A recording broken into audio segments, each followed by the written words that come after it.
Fidèles téléspectateurs de Vitrine 24 Télévision, bonjour ou bonsoir, ça dépend de l'heure à laquelle vous nous recevez. Bienvenue dans votre tout nouveau numéro de Coup d'éclat.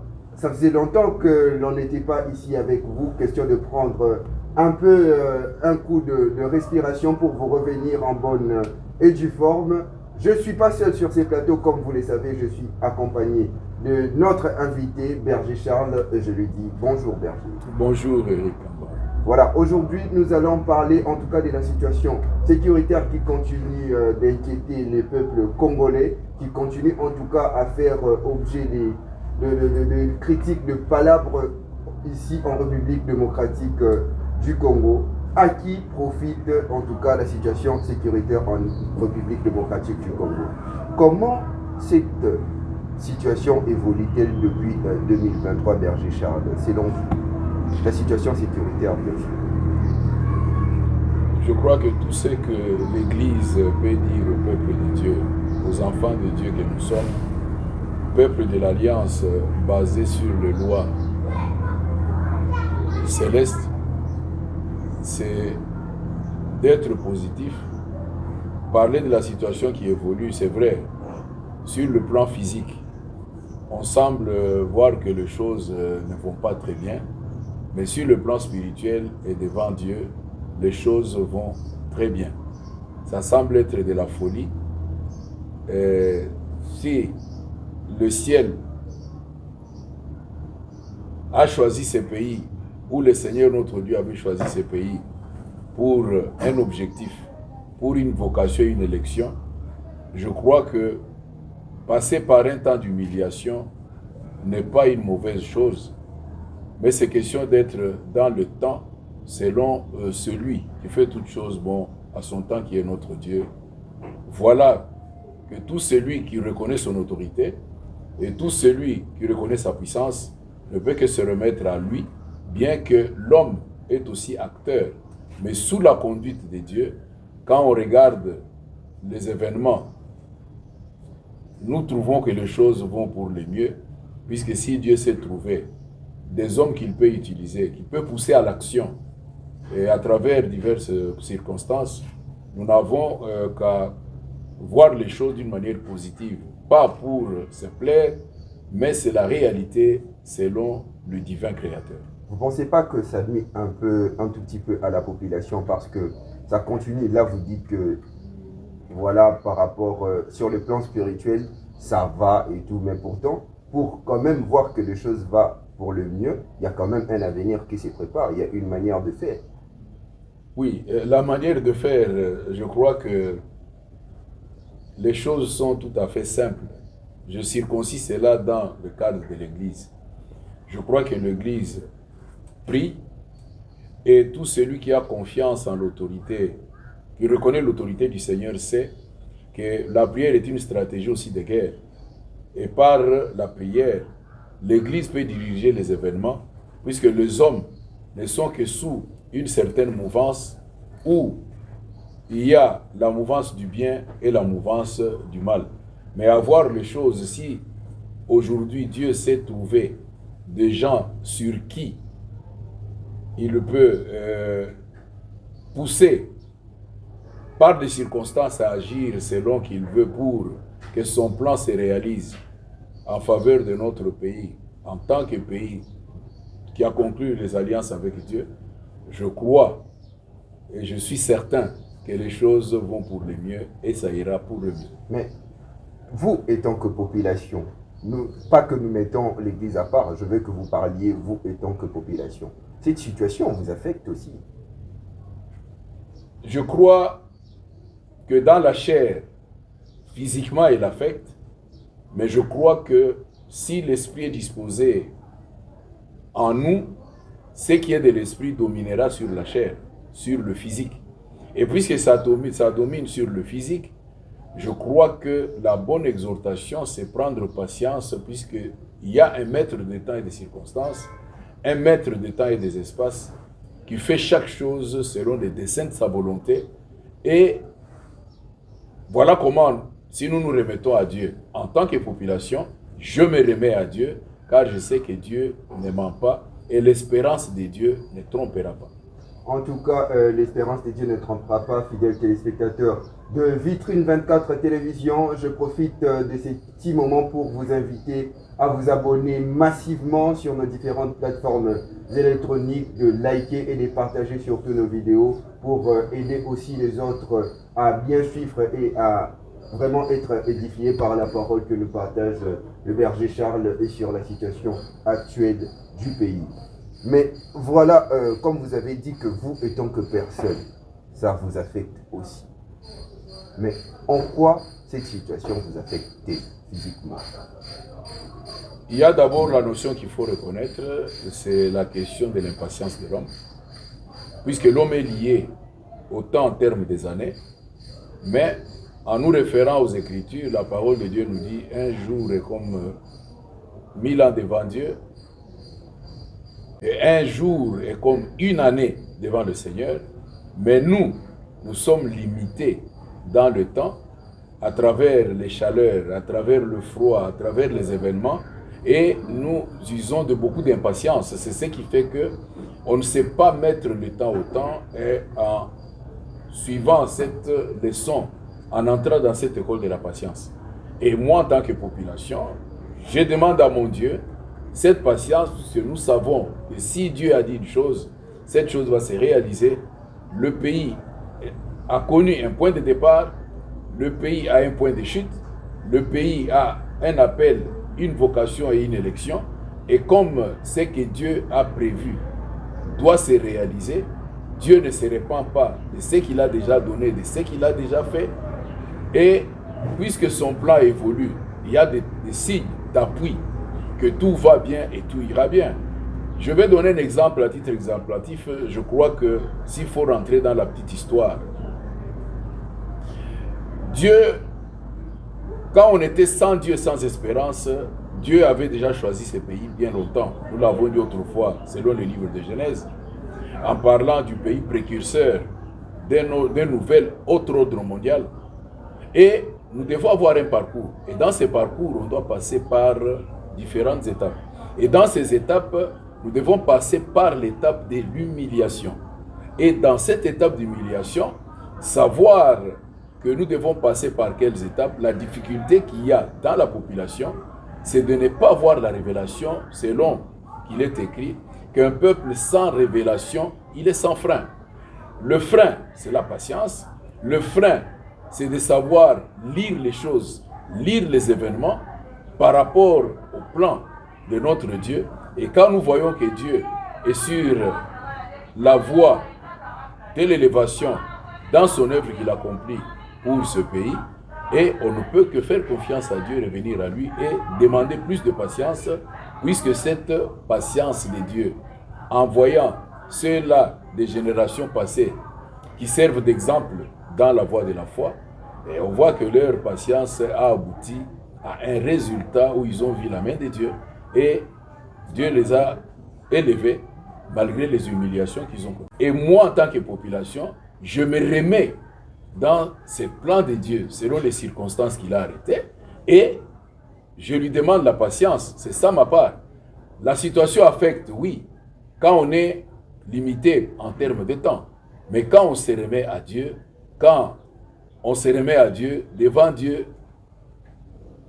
nous l'avons dit, un jour, c'est comme 1000 ans et c'est peu de choses. Donc mon impatience peut faire que cela m'affecte, mais je me remets à Dieu, puisque c'est là la solution qui importe. Mais quand même, il fallait citer en quoi, dans quel domaine de votre vie quotidienne, dans ce que vous faites, et tout, quelque chose, c'est ce que je vais savoir. Si pas à vous, mais quand même à nos populations. Bon, je crois, si je reviens dans les Écritures, je crois que les Écritures nous avertissent qu'il y a un temps pour toutes choses. Hein. La vie, c'est une vie de montagne. Il y a la montée et puis il y a la descente. Alors, quand il y a la descente, qu'est-ce qui peut affecter l'homme? C'est ce que l'homme cherche aussi dans sa vie limitée. L'homme cherche quoi? La paix. Et dans la paix de l'homme, il y a le boire, il y a le manger, il y a un endroit pour dormir, il y a tout un tas de choses.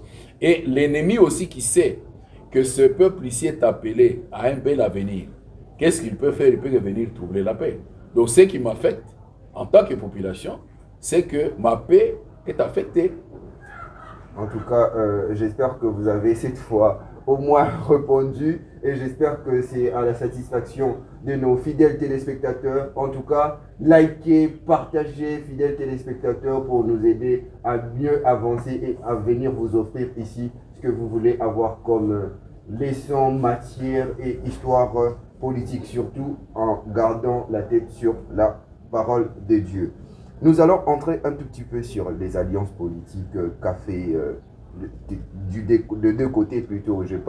Quand je parle des deux côtés, je parle du côté président de la République et Martin Fayoulou, du côté Joseph Kabila et l'AFC. Qui relève l'alliance entre Martin Fayoulou et Félix Tshisekedi sur le paysage politique actuel, selon vous? Vous abordez le sujet politique, je vais circoncire cela dans la parole de Dieu, puisque, bien évidemment, quand nous lisons la parole, je crois que Dieu est le premier politicien. Il est dans cet art de la politique. Et parlant de la parole de Dieu, je trouve qu'il sera même pas indécent, mais trop bas de personnifier le partage ou l'échange.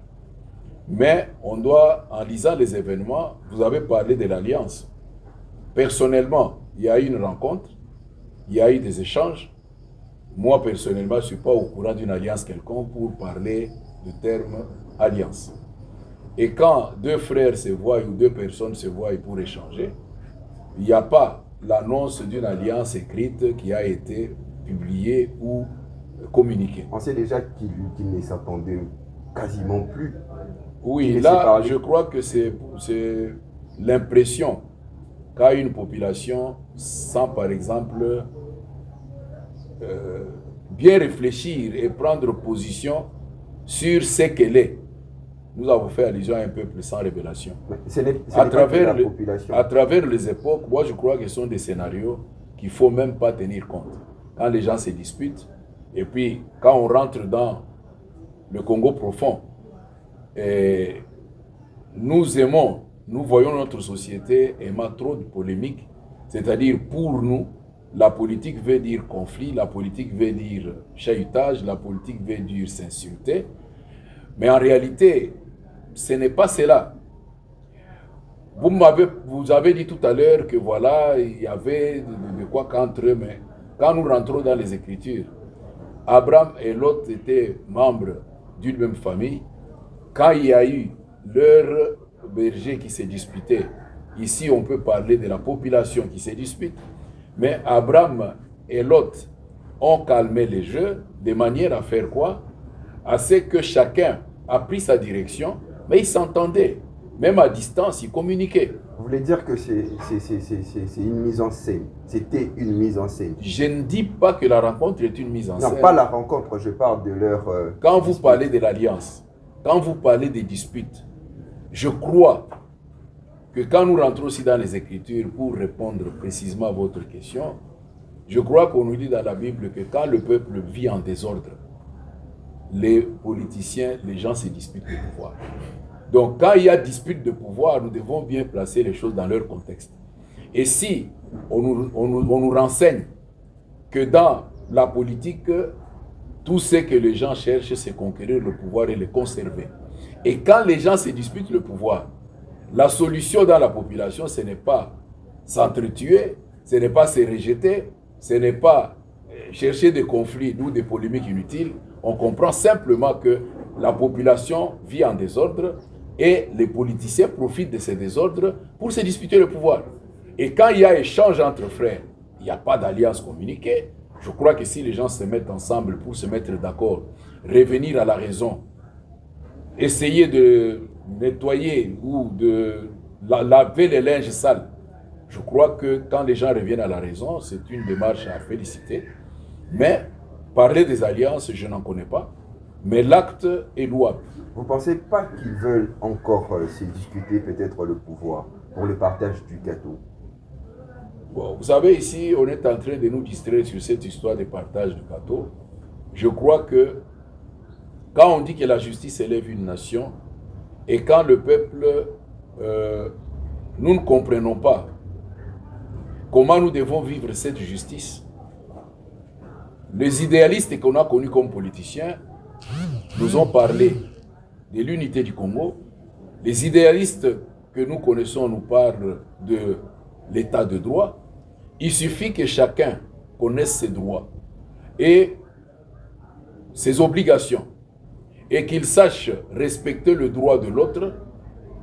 Toutes ces choses-là ne seront pas utiles, puisque si le pouvoir émane du peuple, si c'est le peuple qui détient le pouvoir, comment on peut dire que les gens doivent se réunir pour se partager les gâteaux sans la sanction du même peuple? Donc nous sommes dans une situation où nous ignorons nos propres droits et nous menons une vie de désordre, et les politiques ailleurs, les acteurs politiques ne profitent que de cela pour essayer de se disputer le pouvoir et puis partager ce que vous appelez gâteau. Mais au Congo, en tout cas, le pouvoir n'est pas de la population. En tout cas, on n'a pas le pouvoir. La population n'a pas de pouvoir. On ne sait même pas de discuter. Ce n'est pas parce qu'on ne connaît pas nos droits, mais c'est parce qu'on ne nous en donne pas le pouvoir. Vous savez, cette notion-là, c'est la loi de l'inertie. La loi de l'inertie, c'est-à-dire quand on ne te dit rien, tu ne connais rien et tu ne fais rien. Mais c'est ce qui fait quand il y a la notion de la manifestation bien ordonnée, la manifestation dans une conscience des solutions. Je crois que si vous observez bien, l'arme qu'a la population, c'est la revendication. Et la revendication bien ordonnée. Et les politiques, tous ceux-là qui gèrent, tous ceux-là qui exercent le pouvoir, ne craignent pas toute chose si ce n'est la manifestation d'un peuple qui a la révélation, qui a compris, qui a ses objectifs. Et quand on parle de l'état de droit, c'est une éducation pour que le peuple sache que j'ai le pouvoir. Et dans ce pouvoir, le mal qu'il y a dans la politique, c'est qu'on demande le mandat à la population bien avant et puis on l'exerce après. Maintenant, la personne qui l'exerce, puisqu'on l'a donné mandat, quelqu'un ne peut pas se repentir de ce qu'il a donné et laisser l'état à la personne et sanctionner la personne au temps marqué. Voilà, c'est cette notion-là, quand on parle de l'état de droit, on ne comprend pas quels sont nos droits, quels sont nos devoirs, quelles sont nos obligations. Et c'est là où nous sommes privés de cette connaissance. Et je mets les termes entre parenthèses, c'est ce qui fait que on peut se jouer d'un tel peuple par les injustices, par les partis pris, par les influences, par les manipulations. Mais tout, c'est dans une population, elle doit savoir gérer. Et elle ne doit pas demander qu'on lui donne le pouvoir, la facilité de diriger. Elle-même doit diriger. Comment voulez-vous que ces peuples revendiquent? Par exemple, si il nous faudrait sortir dans la rue pour revendiquer, en tout cas nos droits pendant 3-4 jours. Mais plus de 80% de la population vit au quotidien. C'est-à-dire pendant 3 jours ou même plus, leurs enfants ne vont pas manger, ne vont pas partir à l'école, ne vont rien faire du tout. On est d'abord dans un problème qui est primaire, je dirais. Je crois, en considérant d'autres cieux, c'est dans le sacrifice que l'on peut obtenir un résultat. Je crois que si on a un Dieu qui est le ventre, c'est déjà un affaiblissement. Et j'entends le langage souvent des gens, les autres peuvent dire laissez-les, ils vont peut-être grever 1 jour ou 2 jours, puisqu'ils sont dans la condition de nécessité. Après 2 jours, ils vont se fatiguer. Mais il suffit d'une certaine persévérance, d'une ténacité et une revendication.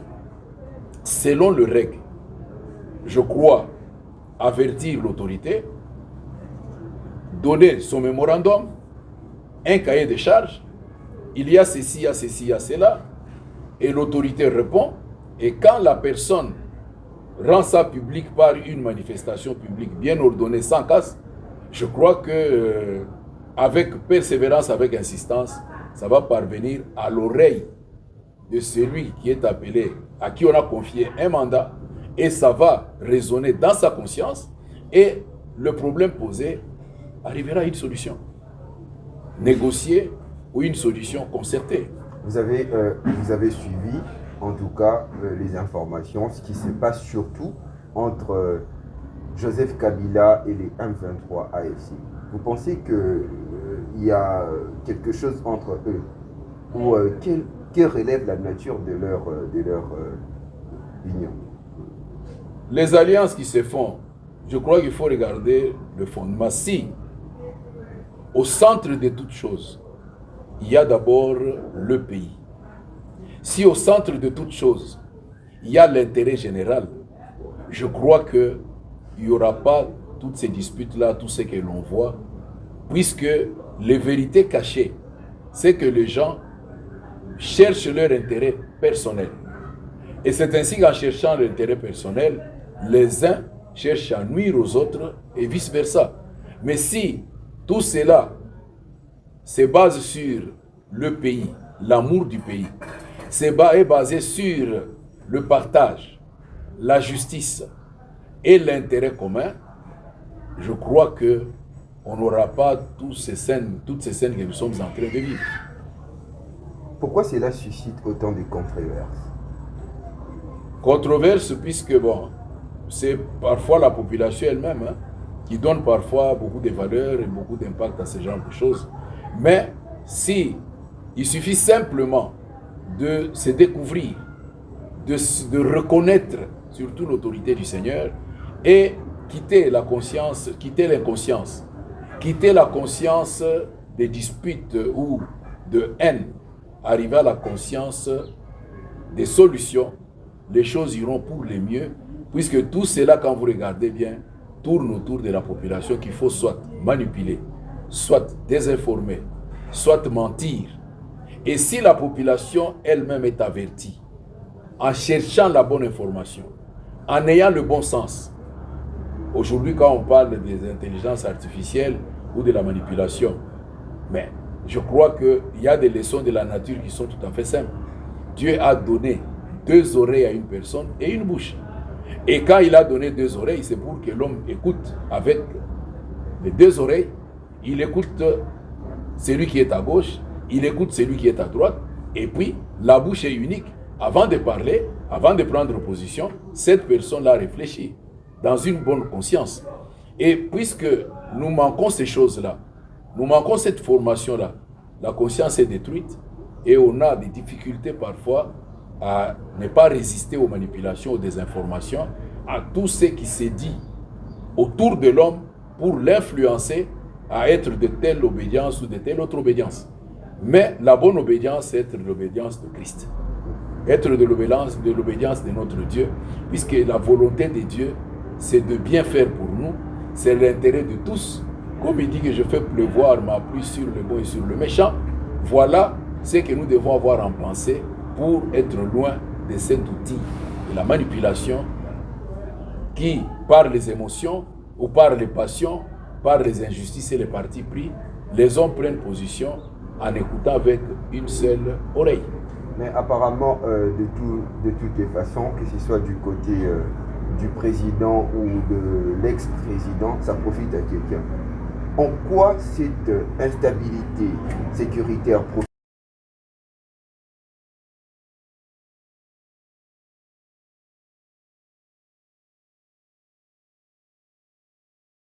Voilà, mais que ce soit du côté du président de la République ou de l'ex-président, je pense qu'il y a un côté qui tire profit de cette insécurité dans notre pays. Qui tire réellement avantage à cette instabilité? Le il, vous l'avez bien dit, quand il y a je et toi, donc 2 personnes qui ne se mettent pas d'accord, mais il y a la 3e personne qui vient profiter. Cette 3e personne, c'est une personne étrangère qui n'a besoin de rien qui concerne les 2 personnes et lui il en tire profit. C'est ainsi que dans une famille ou dans un pays, il faut qu'il y ait toujours de la division pour que celui qui a 2 oreilles et une bouche sache distinguer le fidèle et l'infidèle, le vrai et le faux, le juste et l'injuste.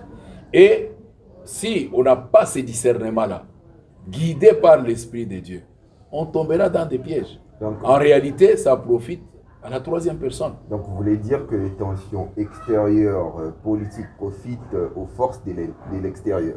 C'est exact, c'est le il, hein, c'est la troisième personne. Okay. Et le silence et l'inaction de certains, parce que moi je vois qu'il y a certains politiques qui restent silencieux face à cette situation, qui ne disent mot par rapport à cette situation. Vous pensez que c'est stratégique? Je crois que dans la notion, je suis loin de la communication, ce n'est pas mon domaine, mais dans des notions tout à fait simples de la nature et de Dieu, je crois que la personne donne d'abord sa position. Dans toute communication, je sais qu'il faut d'abord donner sa position. Et quand quelqu'un est un taiseur, il ne donne pas la communication, il ne donne pas sa position, je crois qu'il peut être soit d'un côté, du côté du bien ou du côté du mal. Il peut être là en train de voir aussi son intérêt pour se dire le mal en étant incertain il n'y a pas la révélation. Pour lui, les choses peuvent tenir, les choses ne peuvent pas tenir. De quel côté je serai? Je suis dans cette position, je garde silence. Donc, des gens pareils sont des gens qui ne sont ni chauds ni froids, qui sont tièdes. Alors, qu'est-ce que la parole de Dieu nous dit? Parce que tu n'es ni chaud ni froid, je vais te rejeter. Donc, ce sont des gens ignorés. Voilà ce que la population doit comprendre. Au lieu d'aller en faire tout un problème, celui-là, c'était tout ça. Il a son intérêt. Il s'était, puisqu'il ne sait pas prendre une position, il n'est pas véridique, puisqu'il ne sait pas assumer. Et devant une personne qui n'est ni chaud ni froid, qui est tiède, le livre de l'Apocalypse nous dit, une telle personne est à rejeter. Donc pour nous, pour moi, en tant que peuple, c'est une personne à ignorer. Mais voilà, vous avez parlé d'Il, qui est la troisième personne, nous prenons la communauté internationale. En qui place-t-elle sa confiance? Je voulais dire que dans l'organisation spirituelle, il y a le pays précurseur d'un ordre mondial et il y a le pays exécuteur de cet ordre mondial. Du temps d'Éden, haute Mésopotamie, Babylone et la Mésopotamie, il y avait la Syrie avec Nimrod qui était le pays exécuteur de cet ordre basé sur les lois naturelles. Et avec Israël comme pays basé sur les lois universelles, le pays de l'Alliance basé sur les lois universelles, le pays exécuteur de cet ordre d'Israël, peuple de Jacob, c'est les États-Unis d'Amérique. Et dans le futur, pour le Congo, nous sommes un pays précurseur d'un autre nouvel ordre mondial et nous avons aussi, selon le plan de Dieu, un pays exécuteur de cet ordre-là. Voilà comment aujourd'hui, si nous comprenons les conflits planétaires, parlant de la Syrie, lors de l'alliance, lors de la continuité de cette alliance avec le pays appelé la Syrie, dont la capitale est Damas, le pays exécuteur de cet ordre-là serait la Yougoslavie. Voilà pourquoi la Yougoslavie est balkanisée. Donc si on a la vision globale des choses dans le monde, on comprend les choses telles qu'elles se passent. Voilà pourquoi la prière, je voulais arriver là, qui dirige les événements. La prière qui est une stratégie de guerre. Je crois que pour nous, pour l'Église, le seul sujet de prière, c'était de rendre ces pays exécuteurs de cet ordre mondial bienveillants envers le Congo. Et c'est ce que nous vivons, et ceux qui sont éclairés, qui sont avertis, voient maintenant qu'ils sont bienveillants. La résistance qu'il y a avec les ordres qui lui sont donnés, c'est seulement un enfant rebelle qu'on a éduqué, qu'on a élevé, et puis quand il est devenu grand, il se rebelle. Voilà, tout à fait normal. Nous allons prendre rapidement, sinon on aurait à parler de ça prochainement. Mais nous allons prendre une dernière question pour chuter parce qu'il nous reste vraiment, on me signale déjà là-bas qu'il me reste 2 minutes. Berger, selon vous, que peut faire la population pour éviter à ce qu'il soit instrumentalisé par ces alliances, ces fausses alliances que nous présentent les hommes politiques? Que peut faire la population? La première des choses, c'est être enfant du Seigneur. Puisque c'est avec le Seigneur qu'on peut avoir l'esprit de discernement. Et quand on a le discernement, on aura la révélation. Et quand il y a l'ordre dans la population, alors les gens ne se disputeront pas le pouvoir et ce peuple-là va détenir son pouvoir et va bien diriger les autorités. Voilà la part de la population, c'est d'abord, pour notre cas, nous disons que nous sommes un peuple de l'Alliance basé sur les lois célestes, un peuple, Israël, peuple du Seigneur. Sans le Seigneur, on ne peut rien faire. Et avec le Seigneur, nous ne devons pas être en procès avec Dieu et nous devons vivre selon ce que Dieu nous demande. Rapidement, s'il te plaît, en une minute, quelles sont les propositions pour sortir de cette crise? Vous l'appelez crise, je vous ai dit, pour Dieu, c'est un temps de douleur d'enfantement. La solution, elle est là. Dieu a déjà résolu ce problème. Maintenant, ce sont les acteurs sur la terre. D'un côté, il y a les infidèles, de l'autre côté, il y a des fidèles. Et aujourd'hui, nous voyons que nous sommes sur cette voie par la prière qui dirige les événements. Le pays exécuteur d'un ordre mondial est bienveillant envers nous et c'est ça la voie de la solution. Et la population doit persévérer dans la chrétienté et la véritable chrétienté pour s'attacher exclusivement, être les adorateurs exclusifs de Dieu pour que Dieu agisse et que dans cette génération, que tous nous voyons le salut, la lumière et la gloire que Dieu a donnée à ces pays. Restez attachés à Dieu pour voir la gloire que Dieu a donnée pour ces pays. C'est avec ce mot que nous allons conclure aujourd'hui ces numéros de Coup d'éclat. Merci en tout cas, fidèles téléspectateurs, de rester pendant ces 47 minutes pour nous suivre. Merci en tout cas à mon réalisateur, le grand Christian Odia, pour les images magnifiques qu'il nous rend ici. Merci aussi à Berger, en tout cas, de répondre encore une fois à mon invitation. C'est moi qui vous remercie. Et je vous invite massivement à liker, surtout à partager cette vidéo pour aider aussi les autres à suivre. Merci et moi je vous retrouve prochainement. Oui, ami, On n'a pas préparé. Vous préparez votre